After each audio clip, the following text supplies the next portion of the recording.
Assalamualaikum warahmatullahi wabarakatuh. Yang terhormat dosen penguji ujian kinerja PPG dalam jabatan angkatan ketiga tahun 2023. Perkenankan, nama saya Nurjana. Saya adalah mahasiswa PPG dalam jabatan angkatan ketiga tahun 2023 di LPTK Universitas Syangkuala, nomor induk mahasiswa 230650501100. Saat ini saya bekerja sebagai guru di SMA Negeri 1 Jakabuya, Kabupaten Pidijaya. Pada hari ini Rabu tanggal 6 Maret 2024 saya akan melaksanakan praktek pembelajaran untuk memenuhi ujian kinerja PPG dalam jabatan angkatan ketiga tahun 2023 dengan mengambil materi alat pernapasan pada manusia di kelas X1 MIA 2. Untuk lebih jelasnya berikut video praktek pembelajaran saya. Terima kasih. Wassalamualaikum warahmatullahi wabarakatuh. Assalamualaikum warahmatullahi wabarakatuh. Waalaikumsalam warahmatullahi wabarakatuh. Baiklah, sebelum kita memasuki materi kita hari ini, kita bersama-sama dulu membaca doa. Ketua kelas, tolong pimpin doa dulu.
Seperti diketahui, hewan merupakan organisme berusia banyak atau multiseluler. Sel-sel yang berkelompok terhubung mempunyai bentuk dan fungsi yang sama dalam tubuh hewan. Iya, itu adalah fungsi dari struktur kaitannya struktur jaringan dengan sistem organ pernapasan pada manusia. Nah, saya menyampaikan itu tentang tujuan pembelajaran kita hari ini, yaitu tentang sistem pernapasan pada manusia. Nah, di sini dapat kita lihat tujuan kita hari ini, yaitu yang pertama, peserta didik dapat mendeskripsikan fungsi sistem pernapasan pada manusia. Itu yang pertama. Dan yang kedua, peserta didik dapat mengaitkan struktur dan fungsi hidung pada manusia. Dan yang ketiga, yaitu peserta didik dapat menentukan letak taring. Yang keempat, peserta didik dapat memulaikan bentuk trakea. Dan yang kelima, yaitu peserta didik dapat mengaitkan fungsi dan struktur bronkus. Dan yang terakhir, yaitu peserta didik dapat memulaikan bentuk pulmo. Yang maksud dengan pulmo itu adalah paru-paru. Yang ditempelkan di depan ini, Pak, yang lihat ini nama apa? Anda tahu? Iya, nama letak apa alat pernapasan pada manusia. Nah, mengapa oksigen ini sangat dibutuhkan oleh manusia? Karena oksigen terlalu dibutuhkan oleh semua dasar hidup untuk pernapasan, proses metabolisme atau pertukaran zat yang kemudian menghasilkan energi untuk pertumbuhan dan pembiakan. Di samping itu, oksigen juga dibutuhkan untuk oksidasi bahan-bahan organik dan anorganik dalam proses aerobik. Iya, tanpa oksigen kita bisa hidup? Tidak. Tanpa oksigen jangankan manusia, tumbuhan hewan juga tidak bisa hidup. Lalu apa peranannya oksigen bagi tubuh manusia?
Kalau alat pernapasan kita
merupakan jalan bagi udara untuk masuk dan keluar paru-paru.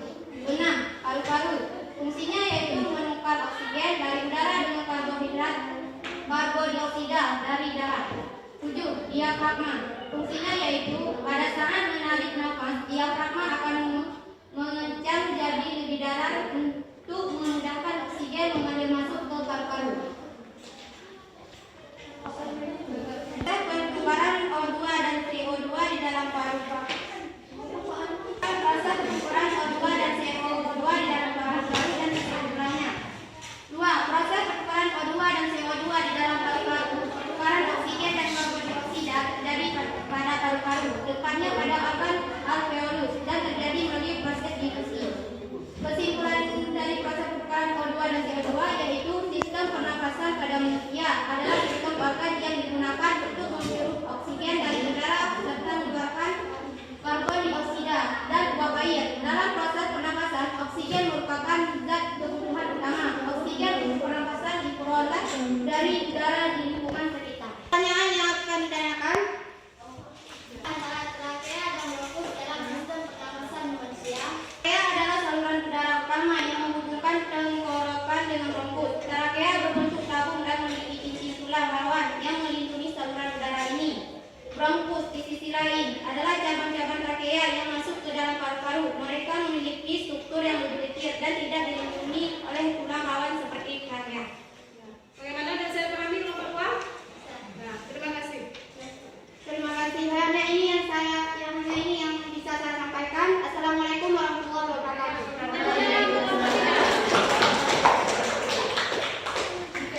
Kita akan pernapasan pada manusia. Nah, di sini kan tadi ada kamu sedang mempresentasikan semua hasil kelompok. Nah, di sini adalah penguatan materi kita hari ini yaitu tentang yang pertama yaitu tentang. Nah, ini dapat kita lihat pernapasan atau bisa disebut juga dengan respirasi, dan yang dapat didefinisikan sebagai sebuah proses pengambilan oksigen, karbon dioksida dan pengeluaran energi. Dan yang di dalamnya yang ada terdapat di dalam tubuh kita manusia.